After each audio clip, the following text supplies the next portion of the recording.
All right. So thanks for joining us, everybody, tonight for the Concept Design Portfolio Tips from College for Creative Studies. I'm Olivia Izinga, and I'm the Assistant Director of Admissions here at CCS. I work with undergraduate first-time freshmen, and I am joined with Christina Phillips. She is one of our admissions counselors as well, and Julia DePinto. She is another one of our admissions counselors. So we're going to be talking about portfolios and how to develop a portfolio, what goes into a concept design portfolio. And so we'll be going through the whole presentation. You can put your questions in the chat, or you can unmute yourself at the very end of the presentation. That is when we will do all of the questions and answers. So let me go ahead and share my screen. Let's see. And Christina, let me know if you can see this, the presentation. Yes, I can. All right, perfect. Thank you. All right, is that the first page? Yes, it is. So for concept design, so we want to see a pretty full fleshed out portfolio of everything that goes into that portfolio is what we're going to talk about tonight.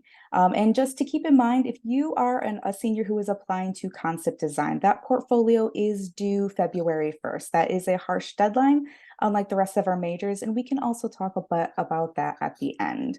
So it's a big portfolio to put together compared to some of our other majors. So yeah, it is something that you want to make sure that you are putting time into and managing your time with that. So the concept design, the story, this is what we're talking about when we want to see in a portfolio. We want to see a portfolio that is based around one story, and that can be something that is an original story, something that you came up with on your own, or maybe it's a re-envisioning of a story that already exists, like say from a video game or a movie, a fairy tale, something from a book, something like that, that you put your totally own spin on. So we want to see you build a world for the story, for your characters to live in, the scenes, the architecture, all these different things that go into a story. So we're going to talk about how you are going to basically visually convey the 8 parts that go into a story that you see right here. So setting, where does your story take place? So what does it look like? What does that atmosphere look like and feel like? The colors, the lighting, all these different things. Where are the spaces that your characters are going to live and they're going to play? And where is this conflict going to take place? What does everything look like? And I would say this is a pretty good place to start with. For one thing, the story or the story that you come up with first, you want to come up with that idea, but also the setting for it. I think those are the 2 best places to start because they impact everything else. And the characters. You don't need to flesh out every single character in your story, the smaller or lesser supporting roles, but we want to see your main characters, like your antagonist, protagonist, a couple of supporting characters, and that's enough for us to get the gist of your story. So we want to see like the essence of who they are and what is their attitude like, their personality. What do they wear? What are their styles? How do they make decisions? And definitely we want to see how do these characters interact with each other. So what does your protagonist look like when they're interacting with the antagonist for the first time? How are they holding weapons or certain props that carry along the story? And show us their attitude and their emotions. Get us a good idea of how these characters feel, and we want to know who they are, and that's going to help a lot. So the plot, we don't need to have a lot of text throughout your whole portfolio, but this is a piece that's super important, and we want that to be at the beginning of your portfolio. So a chunk of text that looks something like this is what we want to see. You're going to want a title for your story and like a brief synopsis. Paint the picture for us what the setting looks like, some of the names of your characters, time, place, things like that. Give us an idea of what that conflict is, and what is the end goal, the objective of your story. So, like I said, this is a lot of text. You don't have to quite that much, but just enough to give us an idea of what is actually going on, what we should be prepared for. And again, like I said, that is going to be one of the first pages in your portfolio. So conflict, like the objective of the story, what's it all about? So this is something that we want to see that is going on throughout the story when you are drawing your characters, when you're drawing environments, having things interact, props, architecture, vehicles, all these different things. So how do these different parts of the story support that conflict? So how do they keep the story moving along? And how are you emotionally invested? And how is that going to make the viewer emotionally invested too? So if you just have characters that are just character studies and they're not actually interacting with each other, that's not going to help us get a good idea of what's going on in your head. Keyframes.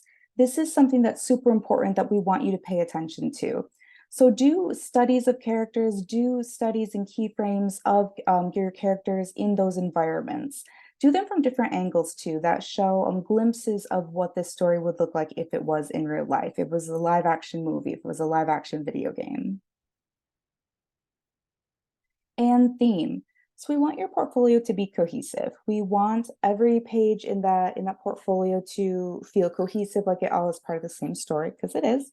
So visual cues that carry throughout. So whether that's the textures, that's the design, the overall graphic design of your portfolio, make it look cohesive, make it look presentable.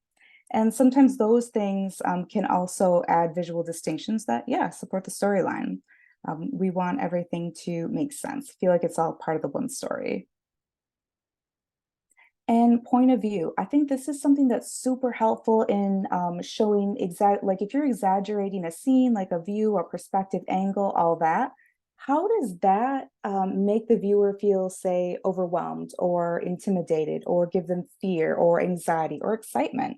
How do the different scenes that you're conveying, how do those again help that narrative? And how do they give you attitude and how do they give the viewer a reaction? And again, how do they convey that narrative? Tone. So this is kind of like your style in a way. So some when you're doing sketches, this especially applies to your sketches and your final renders, keyframes that you see here. Value studies. How does your line work? How does your style convey or contribute to the style of your line? How does your line work convey or contribute to the style of your story? And I should say that you do not need to be able to draw digitally to have a concept design portfolio. If you want to do all traditional artwork and do all of your pages traditionally and then scan them in, that is okay. And we can talk about more about that at the end. And some more stuff about tone. So you want to keep this cohesive. Again, you want the whole thing to be cohesive, but color, texture, even though every character is going to have their own kind of style, their own personality, you want to make sure that they all fit together. So this was an example of a student who did their own take on Beauty and the Beast. I think she is a sophomore or junior right now in our concept design program. And lighting. I think this is one of the most important things in any kind of artwork, really, is lighting. It's interesting how lighting can make or break something, whether it's a photograph, a drawing, a painting, a film, etc. How does lighting impact and contribute to that mood? It can sometimes add foreshadowing. It can sometimes create a sense of, yeah, foreboding or fear, things like that we talked about earlier. Make sure that you are incorporating light sources into your scenes, into your environments. Because if you're just using flat values, your pieces are not going to feel that lifelike, and we want to see that. We want to see those technical skills. And some more on style. Yep, like we said, consistency and variety across those elements. You want to make sure that your architecture and your props, your vehicles, weapons are all relative to what's going on. So if you're designing something in a post-apocalyptic era, I don't really think that you want a torch that looks like it's steampunk. That's probably not going to be the best idea because it's going to feel out of place. And these are just some examples that we have seen in portfolios of accepted students to CCS in concept design. And I think this one is a good slide too, because it shows the graphic design, the layout of some portfolios that we've seen in the past. So this gives you a good idea of how students are laying out They're doing their ideation, their sketches, silhouettes, all these different things, and making them feel cohesive. I think these are kind of like those thematic elements that tie everything together.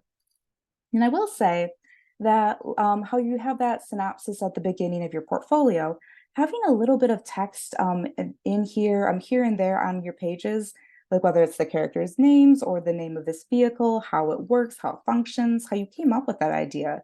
Sometimes those things can be really helpful to give just a little bit of feedback or a little tidbits of context to help the viewer understand what's going on. And I always love when students are adding some of their inspiration photos. So these always show like the inspiration, like you looked at some different photos and you're like, hey, these would be really cool things to be inspired by to create this world or this vehicle, whatever it is. So we do want to see inspiration, mood boards, sketches, different ways you got from point A to point B. And preparing your presentation. So the best way that I've seen that students do it is to cluster your work into sections. We want to see work that is from the following categories. We want to see environments, we want to see characters, we want to see architecture and hardware. So think like I've mentioned before, like accessories, props, weapons, things that help propel that narrative along. So when it comes to weapons and accessories, props, things like that, I've noticed that there's less experimentation and less emphasis on these categories than, say, characters. And I want you to know that you might be really, really interested in character design, rightfully so. That's the fun stuff, right? But we want to see all equal attention to all these different categories in a portfolio. So if a portfolio is just character heavy, but you don't really focus on the architecture and the environments, probably not going to have as much of a shot getting into concept design, because you got to be able to do it all for your portfolio and for the industry itself. So show inspiration images, like I said, so mood boards, things like that. Silhouette studies are really, really great to see, especially for characters.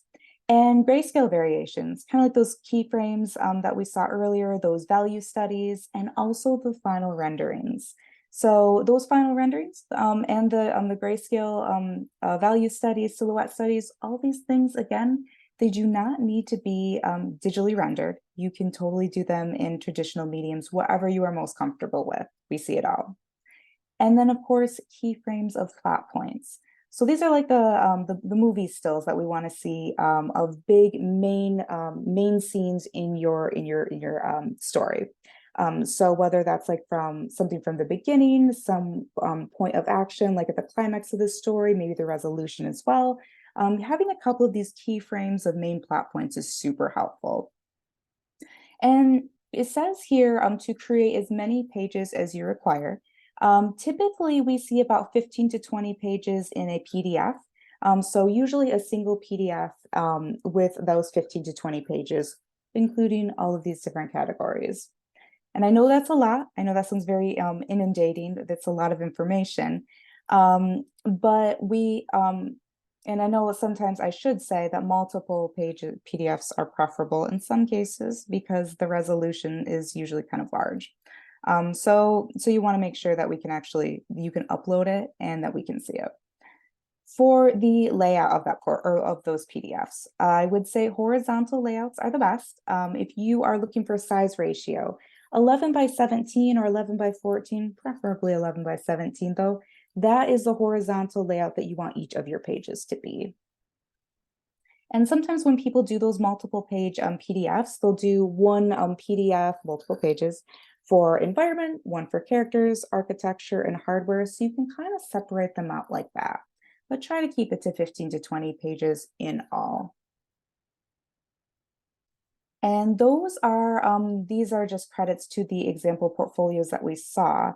I'm going to stop sharing my screen, but I wanted to say that for the concept design application process, so what you want to do is if you are interested in applying for concept design and you're a senior, you want to fill out the online application. You will choose concept design as the major of your choice.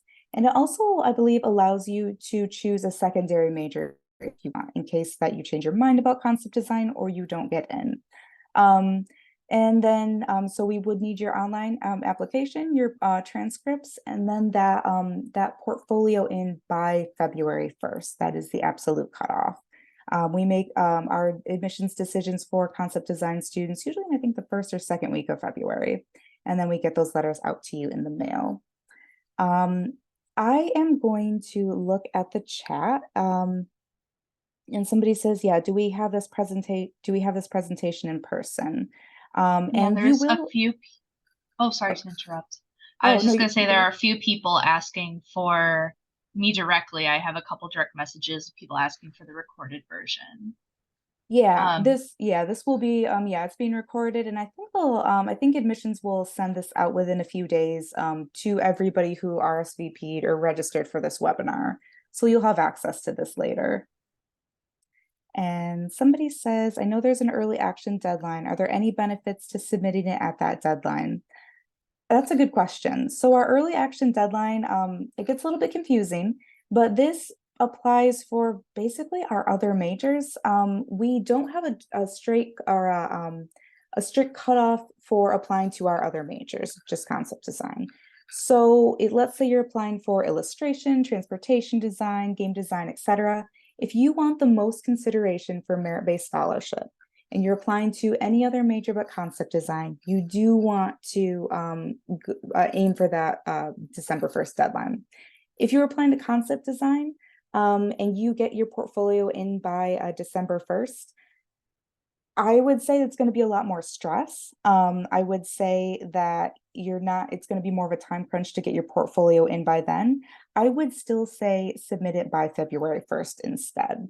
One of the things that I wanted to say about that alternate major that you can choose on your application for concept design when you're applying is if you are interested in concept design and maybe another major, say illustration, maybe you're interested in visual development within illustration or game design, etc., you can choose an alternative major on the application. And what you can do, especially if you're interested in that early action deadline for scholarship consideration, is to build up a general portfolio. Doesn't have to do anything with concept design. Let's say your alternative major is illustration. So you include a bunch of drawings of whatever kind of mediums that you work best in. And you submit that portfolio by December 1st. We will consider you for acceptance to illustration. And let's say you're accepted, we'll consider you for merit-based scholarship based on the strength of your GPA and your portfolio for illustration. And then you'll also continue to work on in the meantime, work on your portfolio for concept design. So let's say you then submit your portfolio to concept design in February. And if you get in, cool, that's great. Congratulations. If you don't, you still have that other admissions decision from illustration or whatever your alternative major was, and you still have that scholarship amount as well. So that's often what I recommend to students, and it gets a little bit a little bit tricky to explain that, and I always feel like I do a terrible job. But we want you to put an alternate major on your application and submit a general portfolio for that, for the sake of scholarship. And if you have more questions about that later, I can always reiterate that in an email to you and be way more concise about that. Christina's nodding her head like, yeah, Olivia, you're not, you're just rambling. um, somebody Yeah, says, and what's Olivia, that? I can put a link to the concept portfolio requirements in the chat box just to sort of reiterate everything you've gone over. And Perfect. so students have like a record of this. Yeah, that sounds good. Mhm. Somebody says, is it possible to transfer into CCS as concept design as a junior? Um, I don't specifically work with transfer students who come to CCS. We have a different admissions counselor who works with those with transfer students. I don't know. Usually, I I do have some knowledge on this from my understanding. go for it. Um, yes. Well, first of all, don't worry, everyone. We'll get to all the questions in the chat. Don't worry, I'm keeping track. Um, but as far as transferring into concept design, you usually still have to do close to the 3 to 4 years. Because of the class structure, classes are building off of one another. and it's very, very hard to find studios that will transfer in for those studio classes. I don't think we've even had any to my knowledge. So this is from my understanding, once again, kind of reiterating what Olivia mentioned. This would be a question for our transfer admissions counselor, which I'll put his info in the chat. But for the most part, from my understanding, we cannot, you can't transfer in as like a sophomore or junior concept design person. Thank you, Christina. Yeah, I'm always bad at iterating that. Does CCS require or limit to only one Olivia, what? there was a couple questions above the transfer into concept design question. There was, what is the early action deadline for concept design, and what is the difference between keyframes and final render? All right, so we just answered the early action deadline one that I rambled about. What is the difference between keyframes and final renders? So final renders are the final finished, polished looking kind of like movie stills that you would see. So having like your characters, your environments, fully finished pieces in that portfolio. Keyframes, I would say, are more like kind of like rough sketches or value studies, quicker pieces that that carry the story along, but they don't have to be fully fleshed out. They don't have to be fully finished like a final render is. So a lot of times we'll see keyframes in black and white, like value studies, like I said. Final renders are usually in full color. And let's see. Does CCS limit to only one concept world, or could you add more? So if you are, there are some colleges who will ask you to do two separate stories. We only need you to do one. So if you're applying to other colleges, just choose your favorite story of the two, and don't put the other college's name on there. We see enough of that. So just put CCS on there because it's professionalism. Yeah. And is December 1st a hard deadline for the alternate portfolio? It is not. It is not, but if you do want the most consideration for merit-based scholarship for an alternate major, then you do want to apply and get a general portfolio in by December 1st. And that portfolio does not need to have any of your concept design work in it. So if you love doing charcoals, if you love doing photography, if you love doing other types of artwork that you already have on hand, you can submit those in that general portfolio. Thanks, Julia, for putting those portfolio requirements in the chat. For portfolio submissions, would concepts for webtoon stories work too? So are you familiar with webtoon stories? Nope. So I'll answer this one. So for everyone's reference, Webtoons is an online webcomic kind of like server based where people can make their own webcomics. So as far as that, I would say if you are still following the portfolio requirements, I don't see why it would be an issue because it would be the same thing as if someone was showing concepts for a comic idea. So I think as long as you're still following the requirement format, I don't see why we wouldn't take a Webtoons one.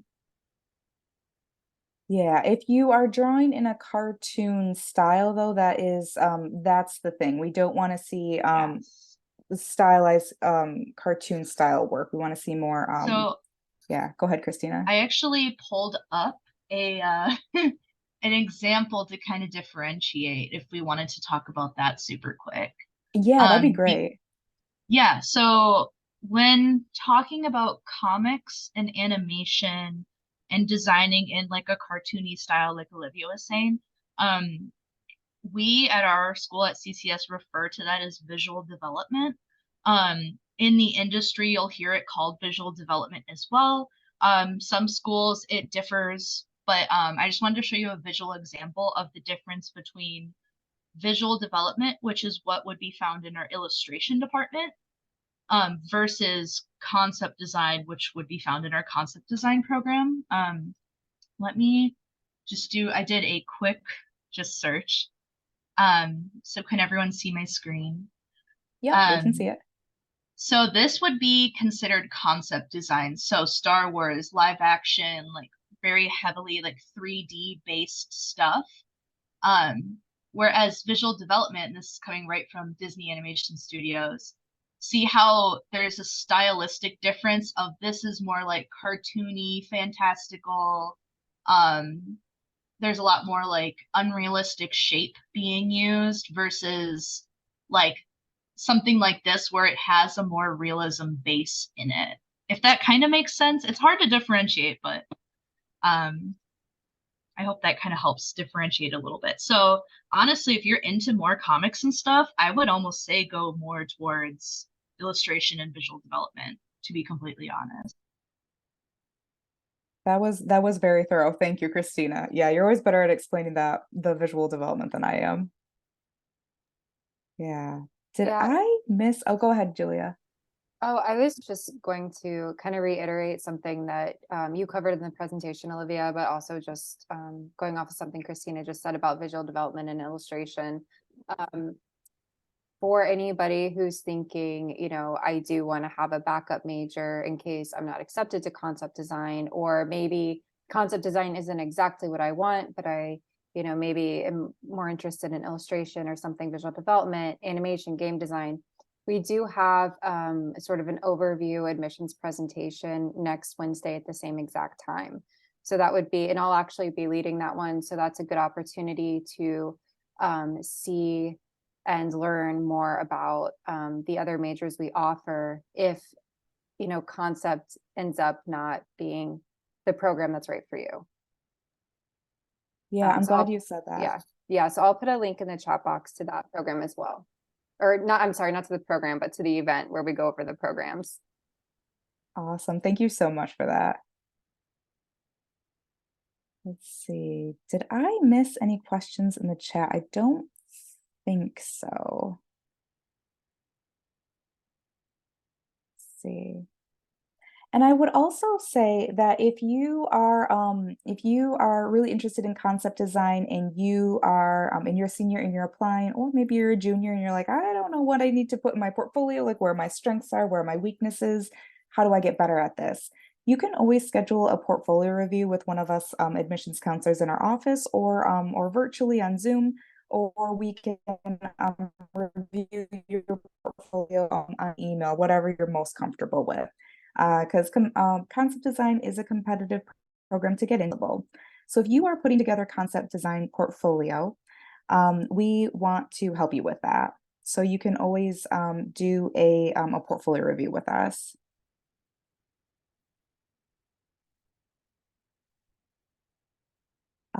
Somebody says, just to clarify, for art style, you like to see a more realistic art style, or is that just in terms of proportion and stuff? So concept design is for more live action video games and movies. So like Christina, like those examples that she was giving, I think the best way to describe it, like the quickest way to describe it, is more realistic instead of stylized. I don't know if there's other words that you would use, Christina, that are like more Um, nuanced. it's it's interesting, and I feel like once you see the art more, you'll realize that it is kind of hard to describe otherwise. But if you just do a quick Google of look up like Star Wars and like Blade Runner concept art, and then look up something like Disney Pixar like Luca um art, like visual development, and you'll see the differences that we're talking about. It's like, I guess sort of, yeah. I wish I had a better description for it, but it's kind of a visual thing you have to take note of. But yeah, your concept design portfolio will be heavily based in making stuff for realism or like very high quality 3D rendering, VFX stuff. Yeah, thank you for that. Yeah, so if you want more examples of that, you can always look at visual development portfolios, especially on Behance. I'm going to put that in the chat, Behance.net. That is a site that I often use to show, for one thing, for inspiration, but also you can Google or you can search visual development portfolios, and you can also search concept design portfolios on there, and you will see a difference between the style and the technique and things like that. And yeah, sometimes it's hard to put into words, but once you see it visually, you'll be like, okay, I got this. It'll make sense. All right. Um, and yes, Tim Flattery is the head of concept design at CCS.